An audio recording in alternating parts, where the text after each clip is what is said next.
Hello friends, today story है कांच का ख्याब और पत्थर की सोंठ। तो चलिए हम कहानी को शुरू करते हैं कि एक छोटे से शहर में प्रमिला नाम की एक लड़की रहती थी। उसके मन में बड़े बड़े सपने थे। वह हमेशा सोचती थी कि एक दिन वो अपने परिवार का नाम रोशन करेगी। उसने अपनी पढ़ाई, मेहनत और समय सब कुछ अपने लक्ष्य को पाने में लगा दिया। उसके सपने नाजुक थे, जैसे कांच का कोई सुंदर महल हो। प्रमिला ने अपने सबसे करीबी मित्र पर बहुत भरोसा था। वह हर बात उसी से साझा करती थी। जब भी उसे किसी निर्णय में कठिनाई होती थी तो वह उसकी सलाह लेती थी। प्रमिला को लगता था कि उसका मित्र हमेशा उसका साथ देगा, लेकिन जीवन में हमारी उम्मीदों के अनुसार कभी नहीं होता। एक दिन प्रमिला को एक महत्वपूर्ण प्रतियोगिता में भाग लेने का अवसर मिला। उसने महीनों मेहनत की थी। उसे पूरा विश्वास था कि उसका मित्र उसका साथ देगा, उसकी मदद करेगा। लेकिन प्रतियोगिता के उसका उसी मित्र ने उसके बारे में गलत बातें फैलाना शुरू कर दी। लोगों का विश्वास डगमगा गया और प्रमिला का मन टूट गया। उसे लगा जैसे उसकी पलकों पर सजा हुआ सपना अचानक बिखर गया हो।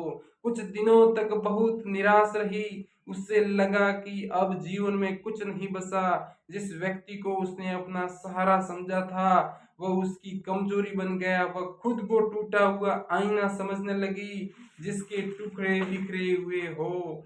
एक दिन वह पार्क में अकेली बैठी थी। तभी वह नवनीत नाम का एक वृद्ध व्यक्ति आया। उसने देखा कि महिला उदास है, कि प्रमिला उदास है। उसने मुस्कुराकर कहा, बेटी क्या हुआ? प्रमिला ने अपनी सारी कहानी सुना दी। नवनीत ने पास लगे गुलाब के पौधे की ओर इशारा करते हुए कहा, क्या तुम जानती हो वह ये गुलाब इतना सुंदर कैसे बना? प्रमिला ने सिर हिला दिया। नवनीत बोला, इसे धूप भी सहनी पड़ी, आंधी भी झेलनी पड़ी और कांटों के नीचे भी जीना पड़ा। अगर ये हर चोट से डर जाता तो कभी फूल नहीं बन पाता, ये शब्द प्रमिला के दिल में उतर गए और उसे समझ आया कि असली ताकत सहारों में नहीं बल्कि समय पर विश्वास करने में होती है।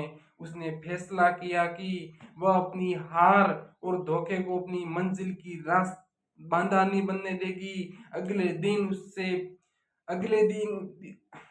अगले दिन से उसने फिर मेहनत शुरू कर दी। इस बार किसी और के भरोसे न थी। उसने अपनी कमजोरियों को पहचाना, खुद को मजबूत बनाया और पूरे आत्मविश्वास के साथ आगे बढ़ी। कुछ महीनों बाद उसी प्रतियोगिता का दूसरा चरण आयोजित हुआ।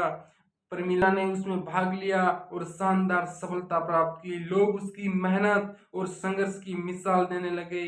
उस दिन प्रमिला को समझ आया कि जीवन में टूटना अंत नहीं होता।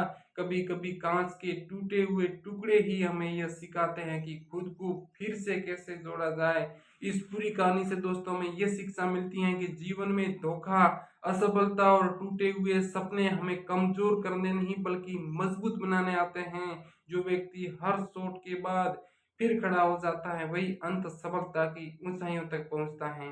जय हिंद, जय भारत।